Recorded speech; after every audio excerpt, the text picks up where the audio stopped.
Hello everyone, welcome back to another video of आपकी university. And आज हम इस वीडियो में बात करने वाले हैं एनएमसी रूल्स फॉर एफएमजी। जो भी बच्चे एमबीबीएस अब्रॉड की प्लानिंग कर रहे हैं, चाहे वो रशिया, जॉर्जिया, कजाकिस्तान, उज्बेकिस्तान, कोई भी यूनिवर्सिटी में अगर आप अपने एमबीबीएस परस्यू करने की प्लानिंग कर रहे हैं तो ये वीडियो आपके लिए, बिकॉज इस वीडियो में हम जानने वाले हैं एनएमसी के कौन कौन से रूल्स हैं एंड उनकी क्या इंपॉर्टेंस है। सो बिना किसी देरी के वीडियो को स्टार्ट करते हैं।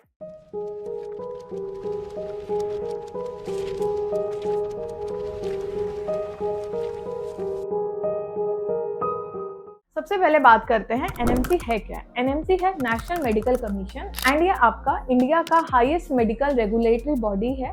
मेन एनएमसी यही डिसाइड करता है कि कौन से ऐसे स्टूडेंट हैं जो फॉरेन से पढ़कर वापस इंडिया आके प्रैक्टिस कर सकते हैं। सेकंड, इंडिया में एफएमजी या नेक्स्ट एग्जाम देने के लिए एलिजिबल है। ये दो ऐसे मेन रूल हैं जो एनएमसी ही डिसाइड करता है, वो आपका कोई भी अदर मेडिकल कमीशन डिसाइड नहीं करेगा रेदर देन योर एनएमसी। अब चाहे यूनिवर्सिटी आपकी कोई सी हो या कंसल्टेंट आपको कुछ भी बोले, लेकिन आपके ये जो दो मेन क्राइटेरिया हैं, फर्स्ट कौन इंडिया में आके प्रैक्टिस कर सकता है या कौन एफएमजी या नेक्स्ट एग्जाम दे सकता है, उसकी अथॉरिटी सिर्फ एनएमसी के पास ही होती है। बिकॉज एनएमसी के अलावा आपकी कोई भी अथॉरिटी डिसाइड नहीं करता है। अभी हमने बात करी एनएमसी की क्या इंपॉर्टेंस है, अब बात करते हैं एनएमसी के क्या रूल्स हैं। सबसे पहला रूल ही यही है, नीट शुड बी क्वालिफाइड। अगर आप विदाउट नीट बाहर जाते हैं पढ़ने के लिए तो आपकी वापस after completing your MBBS India में डिग्री वैलिड नहीं होगी। आप कोई भी एग्जाम जो गवर्नमेंट एग्जाम होगा इंडिया में आके आप दे ही नहीं सकते। तो नीट शुड बी क्वालिफाइड अगर आप प्लानिंग कर रहे हैं एमबीबीएस अब्रॉड की। आप सबसे मेन क्वेश्चन यही होता है बच्चों का, कितना स्कोर हमें चाहिए होता है अपना नीट क्वालिफाइड करने के लिए। हर कंट्री का अलग क्राइटेरिया होता है, जिसके लिए भी मैंने वीडियो बनाई हुई है एंड लास्ट वीडियो में ही हमने ये सारी चीज़ें डिस्कस करी हैं। कितना मिनिमम मार्क्स रिक्वायर्ड होता है, किस कंट्री में क्या क्या क्राइटेरिया रहते हैं, ये सारी डिटेल वीडियो आपको आपकी यूनिवर्सिटी के चैनल पे मिल जाएगी। अब हमने बात तो कर ली NEET should be qualified, but NEET qualified क्यों होना चाहिए उसके बारे में थोड़ी सी बात करते हैं। नीट आपका इसलिए क्वालिफाइड होना चाहिए कि अगर आप प्लान कर रहे हो इंडिया आके प्रैक्टिस करने के लिए, कि आपने 6 साल अपनी एमबीबीएस अब्रॉड से कर ली है, अब जो बाकी का जो आपका कोर्स है, चाहे वो पीजी हो या स्पेशलाइजेशन हो, जो भी आप करना चाहते हो, उसके लिए आप नीट क्वालिफाइड अगर रहोगे तभी आप इंडिया आके एफएमजी या नेक्स्ट एग्जाम दे सकते हैं। अब बहुत बच्चों को डाउट रहता है कि अगर हम विदाउट नीट जाते हैं तो क्या हम प्रैक्टिस नहीं कर सकते। यस, आप प्रैक्टिस इंडिया में आकर नहीं कर सकते। उसका मेन ही रीज़न यही है कि ये जो एग्ज़ाम है एफएमजी नेक्स्ट, ये एग्ज़ाम उन्हीं बच्चों को कंडक्ट होता है जो नीट क्वालिफाइड होते हैं एंड उसी के बिहाफ पे इंटर्नशिप अप्रूवल, आपका पोस्ट ग्रेजुएशन सिलेक्शन, ये सारी चीज़ें आपके नीट के बिहाफ पे होती है। तो नीट एक स्कोर नहीं है कि जस्ट हमने बिना क्वालिफाइड करा या हम ऐसे चले गए। नीट आपके आने वाले फ्यूचर को सिक्योर करता है, इसलिए हम अपनी हर वीडियो में ये चीज़ मेंशन करते हैं, नीट शुड बी क्वालिफाइड। अगर आप विदाउट नीट जाते हो तो आपको इंडिया में आके काफ़ी सारी प्रॉब्लम्स को फेस करना पड़ सकता है। अब सेकेंड एनएमसी के रूल के बारे में बात करते हैं। इवन ये ऑलमोस्ट सारे बच्चों को पता होता है, फिर भी हम इसको डिटेल में जानेंगे।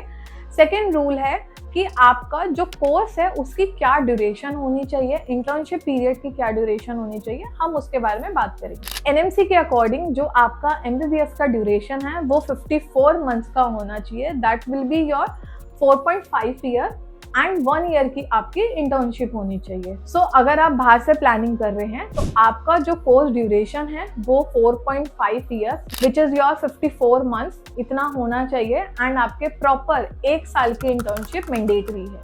अगर आप किसी भी यूनिवर्सिटी में प्लान कर रहे हो या किसी अदर कंट्री में प्लान कर रहे हो तो ये चीज़ आपको ध्यान रखनी है कि वहाँ पे आपका जो कोर्स है वो 54 मंथ्स का ही हो। सेकेंड सबसे इम्पॉर्टेंट बात, जो आपका कोर्स है वो फुल्ली इंग्लिश मीडियम में होना चाहिए। जैसे कुछ कंट्री हैं जो बाइलिंगुअल भी प्रोवाइड करती हैं कोर्स या अपनी लोकल लैंग्वेज में भी प्रोवाइड करती हैं, बट आपको ये चीज़ ध्यान रखना है, जो भी आप कंट्री या यूनिवर्सिटी चूज कर रहे हो उसमें आपका फुल्ली इंग्लिश मीडियम कोर्स ही प्रोवाइड होना चाहिए, तभी आप एनएमसी के जो सारे रूल्स हैं वो फॉलो करेंगे एंड आप आने वाले टाइम में इंडिया में आके प्रैक्टिस कर सकते हैं। तो ये चीज़ ध्यान रखनी है आपका जो इंटर्नशिप पीरियड है, अगर आप अब्रॉड से प्लान कर रहे हो तो वो आपका 12 मंथ्स का होना ही चाहिए। अगर आपका 12 मंथ्स का नहीं है, दैट मीन आप एलिजिबल ही नहीं हो इंडिया में प्रैक्टिस करने के लिए। और अगर मैं आपको शॉर्ट में बताऊं तो 3 ऐसे मेन पॉइंट्स है जो आपको ध्यान रखने हैं कि आपका जो कोर्स ड्यूरेशन है वो 54 मंथ्स का होना चाहिए एंड प्लस आपकी 1 ईयर की इंटर्नशिप होनी चाहिए। दूसरा, आपका जो प्रोग्राम है वो फुल्ली इंग्लिश मीडियम में होना चाहिए एंड एनएमसी रिकॉग्नाइज्ड होना चाहिए। एनएमसी रिकॉग्नाइज्ड, जब हम एनएमसी के बारे में बात कर रहे हैं तो कोई भी यूनिवर्सिटी अगर आप अपनी एमबीबीएस के लिए लेते हैं तो वो नेशनल मेडिकल कमीशन से रजिस्टर्ड होनी चाहिए, रिकॉग्नाइज्ड होनी चाहिए। नेक्स्ट रूल के बारे में बात करते हैं कि एनएमसी ने क्या सिलेबस रखा है फॉर देयर स्टूडेंट। एनएमसी ने जो अपना सिलेबस है वो 3 स्टेप में रखा है। फर्स्ट आपका प्री क्लिनिकल है, दूसरा पैरा क्लिनिकल है and the third one is clinical. आपके ये सेमेस्टर वाइज रहते हैं एंड उसके अकॉर्डिंग ही आपके सब्जेक्ट रहते हैं। तो इसके बारे में हम बात करते हैं कि आपको पता होना चाहिए कि आपके कौन कौन से सब्जेक्ट होने वाले हैं through out your MBBS journey. अब बात करते हैं प्री क्लिनिकल में कौन कौन से ऐसे सब्जेक्ट हैं जो आपके एनएमसी ने डाल रखे हैं। फर्स्ट आपका एनाटमी होता है। एनाटमी तो इवन आपका 6 ईयर तक भी चलता है। सो फर्स्ट ईयर में वो तो मैंडेटरी है बिकॉज बेसिक वो नॉलेज जो होती है एमबीबीएस की या हम ह्यूमन बॉडी के बारे में बात करते हैं वो हमें एनाटमी एंड सेकंड आपका फिजियोलॉजी से ही मिलती है। जो थर्ड सब्जेक्ट होता है विच इज़ योर बायोकेमिस्ट्री। तो ये 3 सब्जेक्ट होते हैं जो आपके प्री क्लिनिकल में रहते हैं। अब बात करते हैं पैरा क्लिनिक में ऐसे कौन कौन से सब्जेक्ट हैं जो आपको स्टडी करना रहता है। फर्स्ट आपका पैथोलॉजी है, सेकंड आपका माइक्रोबायोलॉजी है, थर्ड आपका फॉरेंसिक साइंस है and fourth one is pharmacology. तो ये आपका पैरा क्लिनिक में आ जाते हैं ये 4 सब्जेक्ट। अब बात करते हैं क्लिनिकल में कौन कौन से सब्जेक्ट होते हैं। सबसे मेन सब्जेक्ट होता है आपका जनरल मेडिसिन, फिर आता है कम्युनिटी मेडिसिन, फिर आता है जनरल सर्जरी, फिर आता है गायनेकोलॉजी, फिर आता है ऑर्थोपेडिक। तो ये कुछ ऐसे सब्जेक्ट हैं जो आपके क्लिनिकल में रहते हैं। तो अगर आप कोई भी यूनिवर्सिटी देख रहे हैं आपको पता होना चाहिए कि वो यूनिवर्सिटी आपको कौन कौन से सब्जेक्ट्स हैं जो वो प्रोवाइड करने वाले हैं, एनएमसी की गाइडलाइंस में वो रिलाई करते हैं या नहीं करते। तो ये सारी चीज़ें आपको ध्यान में रखनी है बिकॉज ये ऐसे सब्जेक्ट हैं जो आपके सर्जरी के टाइम पे भी काम आएंगे, जो आपका बेसिक जो नॉलेज है एमबीबीएस में वो भी बढ़ाते हैं। तो ये सब्जेक्ट तो आपके होना कंपलसरी ही है एंड आपको इस चीज़ का ध्यान रखना है। आप कोई भी यूनिवर्सिटी चूज कर रहे हैं किसी भी कंट्री की कि ये सब्जेक्ट आपके मेडिकल जर्नी में आपके होने चाहिए बिकॉज ये ऐसे सब्जेक्ट हैं जो एक एमबीबीएस स्टूडेंट के लिए बहुत ज़्यादा इंपॉर्टेंट हो जाते हैं। अब बात करते हैं मेन इंपॉर्टेंट टॉपिक के बारे में एंड ये एमबीबीएस जर्नी में सबसे इम्पॉर्टेंट पार्ट होता है किसी भी एमबीबीएस स्टूडेंट के लिए। बिकॉज क्या होता है, जब तक आप रियल पेशेंट जो होते हैं, ना कि हम डमी की बात करें, जब तक आप रियल पेशेंट को ट्रीट नहीं करोगे आपको नहीं समझ आएगा कि किस तरीके से हमें क्या करना है। सो एक ये मेन इम्पॉर्टेंट रूल हो जाता है एनएमसी की साइड कि अगर आप बाहर भी प्रैक्टिस कर रहे हो आपको कैडावर्स प्रोवाइड होने चाहिए।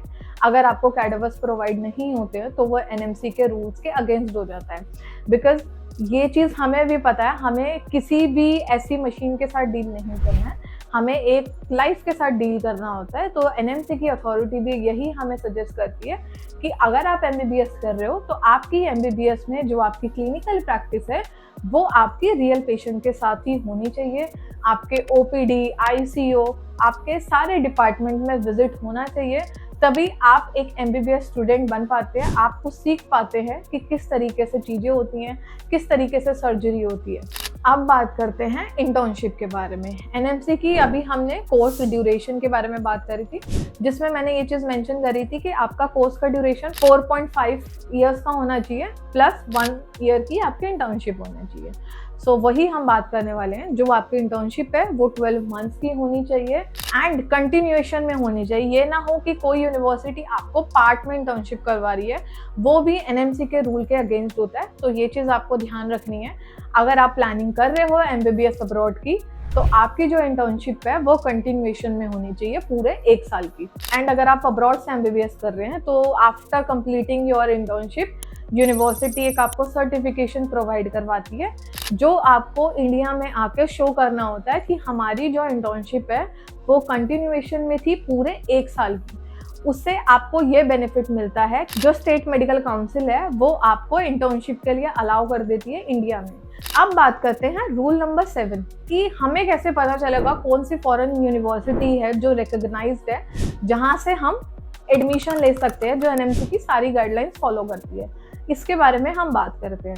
अब अगर हम रिकॉग्नाइजेशन की बात करें तो आपको कंसल्टेंट भी बता सकते हैं कि हाँ, ये यूनिवर्सिटी आपकी एनएमसी अप्रूव्ड है, या अदर WHO, एनएमसी, एमसीआई तीनों से अप्रूव्ड है। बट आपको अगर देखना है तो आप अपनी यूनिवर्सिटी के बारे में जो डिटेल है वो world dictionary of medical school पे जाके, ये एक वेबसाइट है WDOMS, अगर आप सर्च करोगे आपको मिल जाएगी।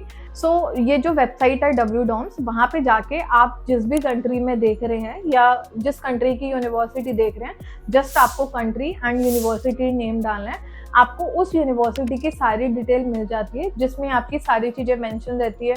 यूनिवर्सिटी फंक्शनल कब से है, कितने साल हो गए हैं, या जो यूनिवर्सिटी आपको MBBS कोर्स प्रोवाइड करवा रही है उसका ड्यूरेशन क्या है, उसका लैंग्वेज ऑफ मीडियम क्या है।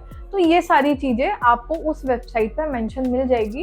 एंड ये हर स्टूडेंट जो MBBS अब्रॉड की प्लानिंग कर रहा है उसके लिए बहुत इंपॉर्टेंट वेबसाइट हो जाती है कि आपको अगर कोई भी कंसल्टेंट या कोई भी अदर पर्सन आपको उस यूनिवर्सिटी के बारे में सजेस्ट कर रहा है, तो आप खुद से रिसर्च कर सकते हैं उसके बारे में कि एक्चुअल में वो फंक्शनल है या नहीं है, इंग्लिश मीडियम में प्रोवाइड करती है या नहीं करती है, या उसको कितने साल लगते हैं MBBS कंप्लीट करवाने में। ये सारी चीज़ें आपको इस वेबसाइट पे मेंशन मिल जाती है। अब बात करते हैं NMC के लास्ट रूल के बारे में, जो कि है आपका FMG नेक्स्ट रिक्वायरमेंट। इसमें सबसे पहले हम FMG के बारे में समझते हैं। FMG foreign medical graduate examination, ये वो एग्ज़ाम है जो भी बच्चे MBBS अब्रॉड से करके आते हैं उनको ये एग्ज़ाम कंडक्ट होता है। लेकिन अब ये जो FMG एग्ज़ाम है वो रिप्लेस हो गया है नेक्स्ट एग्ज़ाम से।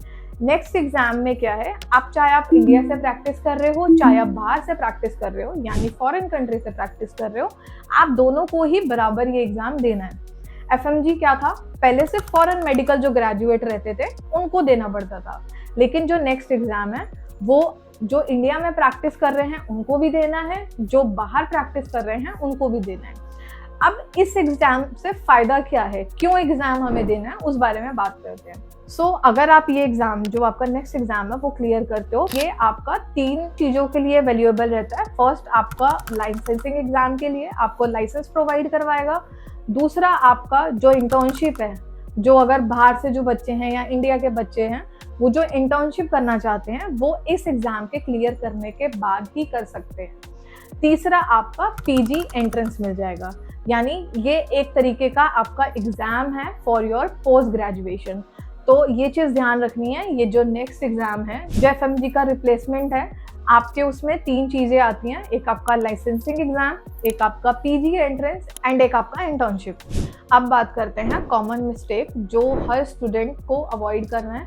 फर्स्ट, विदाउट नीट आपको एडमिशन नहीं लेना है, चाहे आपको जितना कोई भी बोल ले कि आप विदाउट नीट एडमिशन ले सकते हो, आपको बिल्कुल भी नहीं लेना है। बिकॉज अभी आप ले लोगे, 2-3 साल बाद आपका प्लान चेंज हो गया तो आपके पास पीछे वापस आने का कोई भी ऑप्शन नहीं रहेगा। तो ये चीज़ ध्यान रखनी है कि विदाउट नीट एडमिशन नहीं लेना है।